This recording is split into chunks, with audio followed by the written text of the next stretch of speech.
Start. उपसभापति महोदय, अभी पिछले दिनों मैं स्वास्थ्य मंत्रालय के लोगों से मिल रही थी।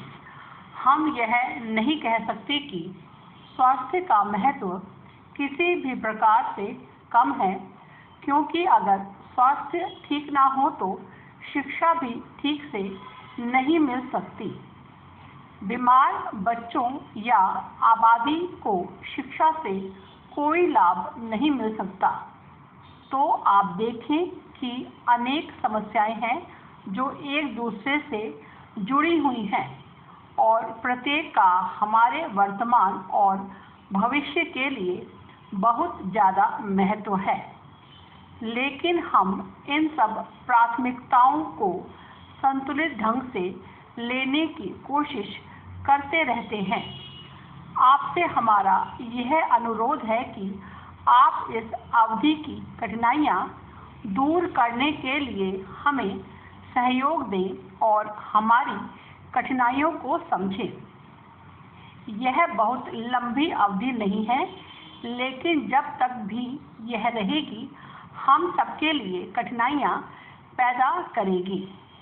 मैं कटौतियों के बारे में विस्तार से कुछ नहीं कहना चाहूँगी, लेकिन मुझे बताया गया है कि शिक्षा के लिए पिछले वर्ष कमोवेश वही राशि निर्धारित हुई है जो वर्तमान योजना के अंतिम वर्ष में रखी गई थी। यह हो सकता है कि उक्त राशि पर्याप्त ना हो, मैं ऐसी बात कह भी नहीं रही हूँ, लेकिन किसी भी शैक्षणिक गतिविधि के अंतर्गत भौतिक साधन उसका एक बहुत छोटा सा भाग होते हैं। उसमें मौलिकता, सृजनात्मकता और नए चिंतन के लिए बहुत गुंजाइश होती है। हमें पढ़ाई के साधनों और प्रशिक्षण के तरीकों में सुधार की आवश्यकता है। जैसा कि मैं कह चुकी हूँ, पाठ्यक्रम जो जगह जगह प्रचलित हैं, पुराने पड़ चुके हैं और उनमें संशोधन आवश्यक है और भी बहुत से सुधार हो सकते हैं। आज भौतिक साधनों की कमी दिखाई देती है।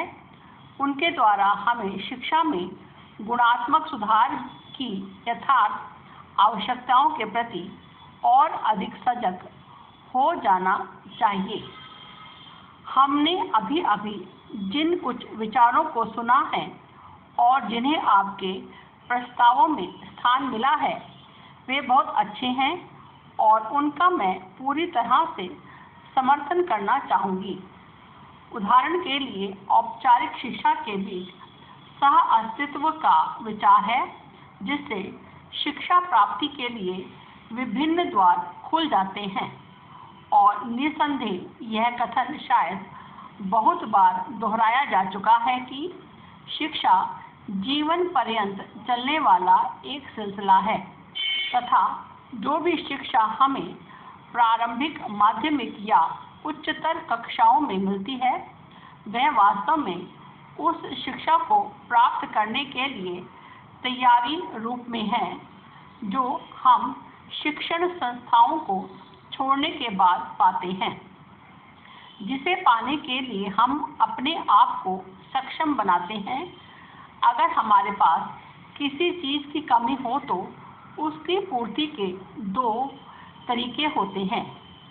हम या तो यह कहें कि हमारे पास अमुक चीज़ नहीं है और इस संबंध में कुछ भी नहीं कर सकते, या हम अपने चारों ओर निगाह डालकर देखें कि किस चीज़ का इस्तेमाल करके काम निकाला जा सकता है।